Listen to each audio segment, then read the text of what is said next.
సుమన్ టీవీలో మీ business promotions కోసం ఈ కింది నెంబర్ను సంప్రదించగలరు. సార్ నమస్తే సార్ గిరిబాబు గారు. నమస్తే అండి. సార్ గిరిబాబు గారు, ఇప్పుడు మ్యూచువల్ ఫండ్స్లో రిటర్న్స్ విషయానికి వస్తే అందరూ కామన్గా చెప్పుకునే సిఏజిఆర్ 12 to 15%. కరెక్ట్ అండి. అసలు ఎంత పర్సంటేజ్లో రిటర్న్స్ వస్తే మనం కరెక్ట్ రిటర్న్స్ని అందుకున్నట్లు? అయితే ఒకప్పుడు అసలు ఈ రిటర్న్స్ అనేవి ఏ విధంగా ఉండేటివి, ఈ రిటర్న్స్ పట్ల పబ్లిక్ మైండ్ సెట్ కూడా ఒకప్పుడు అసలు ఎలా ఉండేది? చాలా మంచి క్వశ్చన్ అడిగారండి. నార్మల్గా 12 to 15% రేట్ ఆఫ్ రిటర్న్ అనేది మీకు కాంపౌండింగ్ ఫ్యాక్టర్లో చాలా మంచి రిటర్న్ అది. సో నార్మల్గా దీనికి ఒక క్యాల్కులేషన్ చెప్తాను. మీ దగ్గర ₹1,00,000 ఉన్నాయి. మీరు తీసుకెళ్ళి safest bank PSU, state bank of India, దాంట్లో డిపాజిట్ చేయండి. సంవత్సరానికి ఎంత వస్తుంది? ఆన్ అండ్ యావరేజ్గా 6% ఉంది. ఇప్పుడు 6.5, సీనియర్స్ అయితే 7%, అరౌండ్ 6 అనుకుందాం. సేఫ్. కానీ అది ఇన్ఫ్లేషన్ బీట్ చేస్తుందా? చెయ్యదు. సో మనం ఏం చేద్దాము, ఆ 6% వద్దు అని చెప్పేసి మీ ₹1,00,000 ఎవరికైనా అప్పిచ్చామనుకుందాం. లెండింగ్ ఎంత ఇస్తారు? ధర్మ వడ్డీ అనుకుంటే ₹2 ఇంట్రెస్ట్, ₹2 కామన్గా. ₹2 వడ్డీ అంటే సంవత్సరానికి పర్సంటేజ్ ఎంత? 24%. కానీ ఎంత రిస్క్ ఉంటుంది అందులో? మీ ప్రిన్సిపల్ కూడా గ్యారంటీ ఉండదు. మీరు తీసుకునేప్పుడు విష్ణు గారు మీరు ఇచ్చారు దేవుడు అండి అంటారు, మళ్ళీ రిటర్న్ ఇవ్వండి అంటే అరే ఇస్తామయ్యా ఇప్పుడు లేవు ఏం చేస్తావు, మీరు దయ్యంలా కనబడతారు. కనుక అంత రిస్క్ ఉంటుంది ఇక్కడ. మనస్పర్ధలు చాలా వచ్చేస్తాయి. ఈ 6% ఎంత సేఫో 24% అంత రిస్క్. అయితే మనకు ఆ రిస్క్ వద్దు.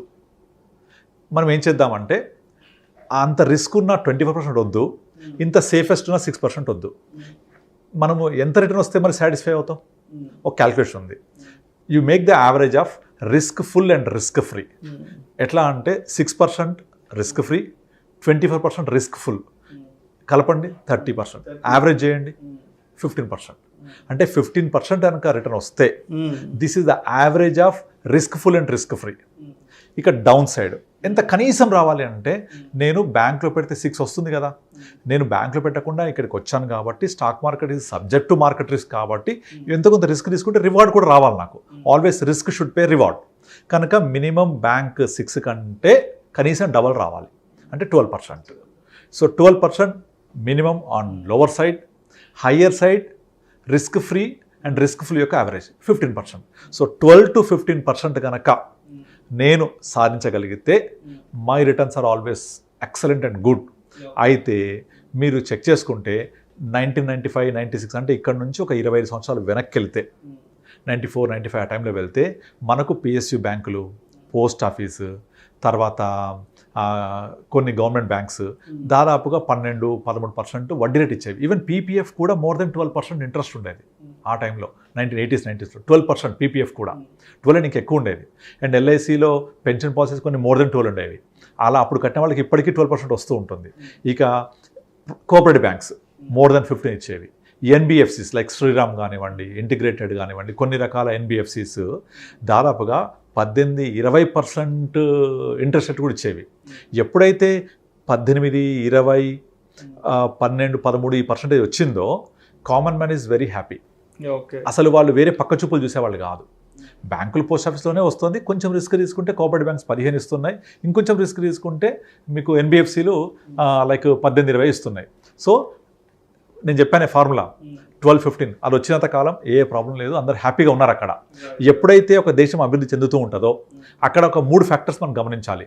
డిపెండెన్సీ ఆన్ అగ్రికల్చర్ తగ్గుద్ది, ఇంట్రెస్ట్ రేట్స్ తగ్గుతూ ఉంటాయి, and dependency on service sector పెరుగుతూ ఉంటుంది.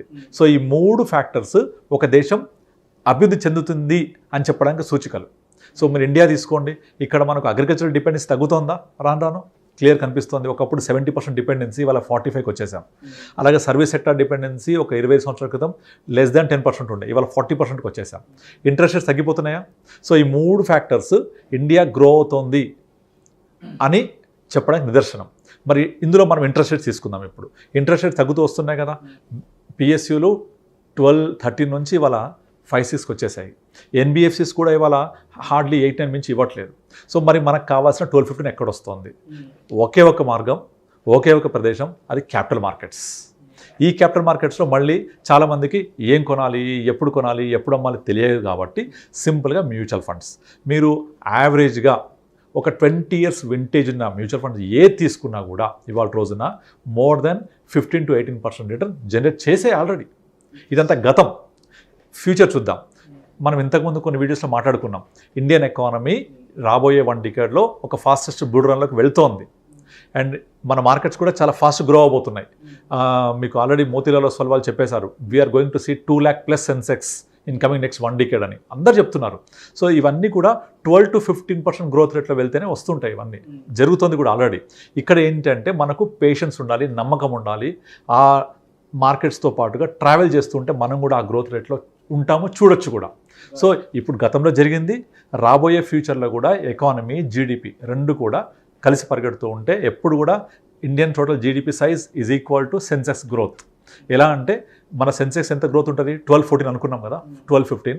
మన ఎకానమీ గ్రోత్ ఎంత ఉంటుంది, 6% జీడిపి ప్లస్ 6% ఇన్ఫ్లేషన్, 6 to 7 అనుకోండి దాదాపుగా. So Sensex growth is equal to GDP plus inflation. GDP plus inflation 12 to 14, Sensex growth rate అంతే. ఇది వచ్చిందనుకోండి ఆటోమేటిక్గా మనము అక్కడే ఉంటాం కదా, మనకు కావాల్సిన రిటర్న్ అక్కడ దొరుకుతుంది కదా. అయితే ఇక్కడ ఎక్కడ కన్ఫ్యూజ్ అవుతారంటే జనాలు, బ్యాంకులు 12-15 ఇస్తాయి, గ్యారంటీ రాసిస్తాయి. మనకు గ్యారంటీ ఉందా అక్కడ అడుగుతారు.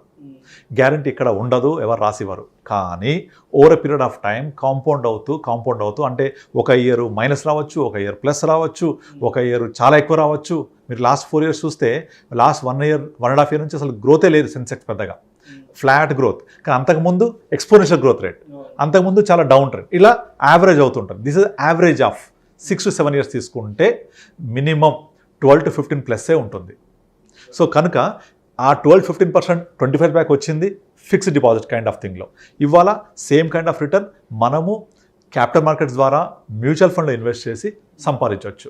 సో ఇది వచ్చినంత కాలం మనకు కాంపౌండింగ్ ఫ్యాక్టర్ యాడ్ అయ్యి మనకు కావాల్సిన సఫిషియంట్ గ్రోత్ రేట్ ఇస్తుంది. ఎందుకంటే మీరు రూల్ 15 గురించి వినే ఉంటారు, 15,000 15 years 15%.